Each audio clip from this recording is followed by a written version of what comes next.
Hi, my name is Bree. I'm with Swamp Ghost and I grow gourmet and medicinal mushrooms at home. So if you like some of my results, steal some of my techniques. Today we're going to do a species highlight on wine cap mushrooms.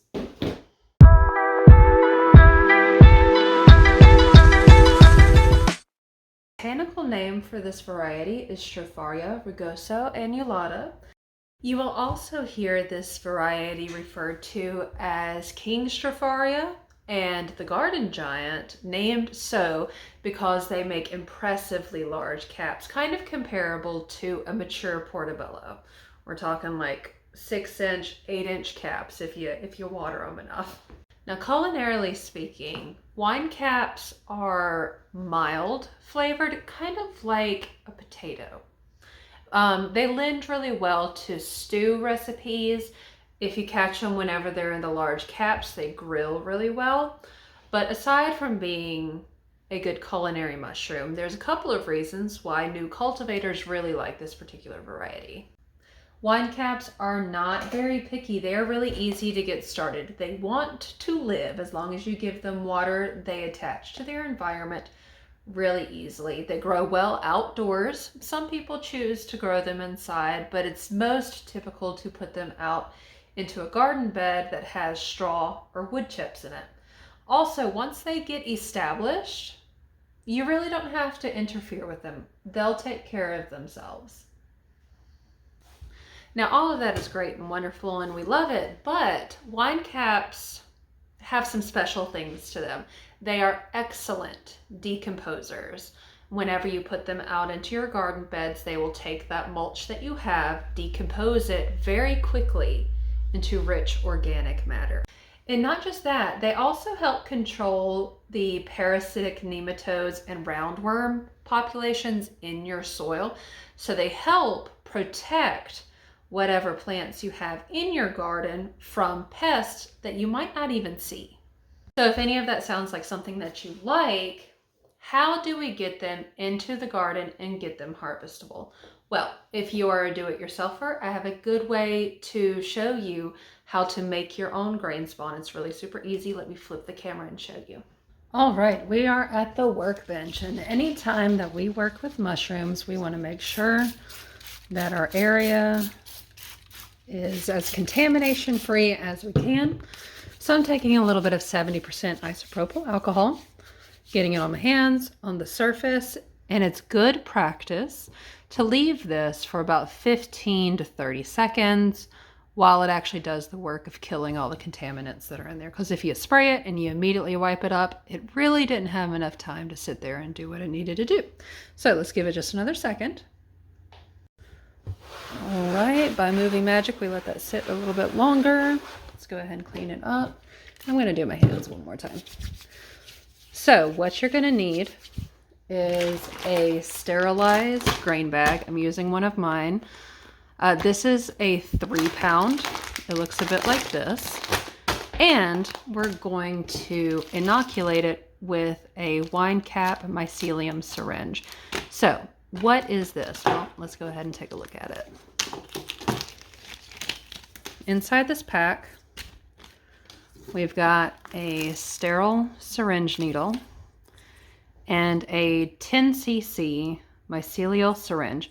It's going to be hard to film the floaties that are in this, this syringe, but here is a quick clip of what it looks like inside the jar before I pull it into the syringe. All the pieces that you see floating around in that jar is liquid mycelium. It is the part of the mushroom that grows and colonizes and takes over.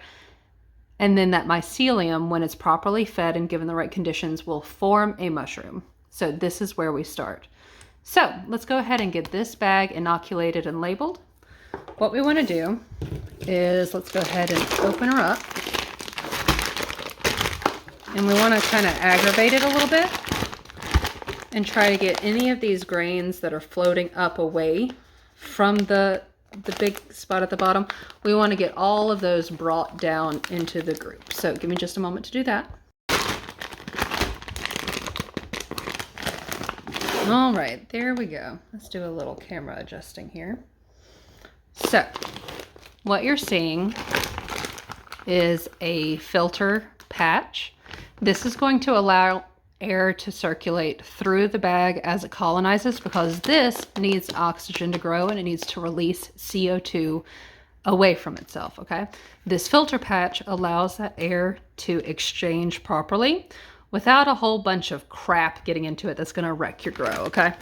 And then we've got a label that we'll write on here in just a second. And then we have a self-healing injection port. So, as with all things, we kind of want to move a little more quickly than I am, but for movie purposes, we're gonna go slow and explain everything as we're going. But if you can work faster than me, I would encourage it, because the long... Sorry, video cut out there for a second. So what I was saying, the longer it sits, the less this alcohol is going to help keep everything sterile. Okay, so we've got that sterilized. While that's doing its thing, let's go ahead and get the needle on here. So first step, go ahead and vigorously shake your syringe, because what's going to happen is all the mycelium is going to clump down here, and you want it a little more evenly distributed.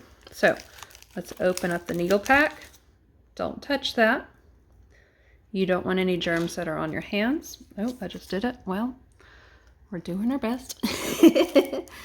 You don't want any germs on your hands to be an issue later.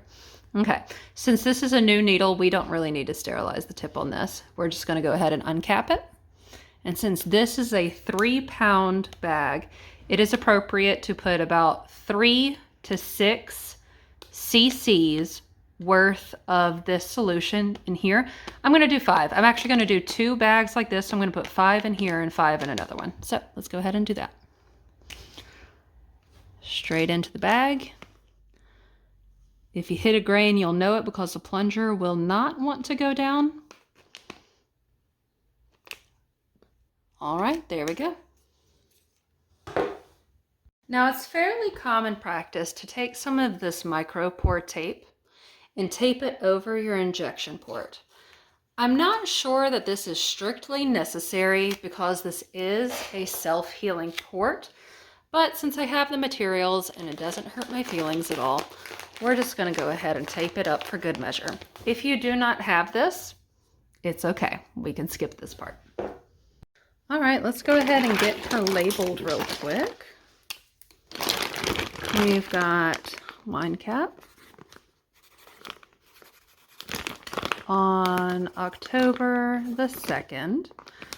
And then I have a section for notes. So what's going to happen is, as this colonizes, you will see white mycelium growing around the edges here.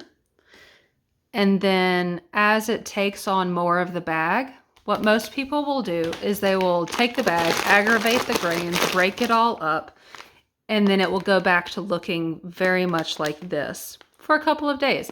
The idea is to take those colonized grains, redistribute them in the bag, and then let it colonize again. And that second time that it colonizes, it will be a faster colonization than if you had just left it alone. You could leave it alone. It's not that big of a deal, but it is something that you will see often in the growing community. We call it break and shake. So once that bag is fully colonized, you're going to want to put it into a garden bed that's got a bit of straw or wood chips, something for it to latch onto and decompose. I have some in here.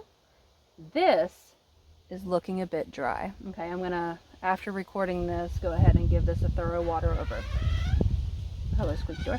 So, whenever you put the grain spawn into here, you're gonna wanna mix it up and then put just a layer of straw or wood chips over the top that doesn't have any grain spawn in it, to just kind of insulate it and help it retain water where it needs it.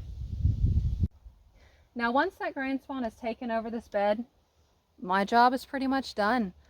We just wait for fruits. We'll get them sometimes in the spring, but most of the time you will see the big bulk of your harvest coming in fall. Whenever the autumn rains come through, really hydrate the soil, the temperatures are right, that's when you're going to start seeing these guys come up. They like partial shade, they like full sun, they're not picky. So I hope you liked this species highlight. If you're interested in growing mushrooms and doing it yourself at home with an effort for efficiency, low contamination rates, and cost affordability, consider giving me a follow. I'm going to continue to do videos like this on this channel.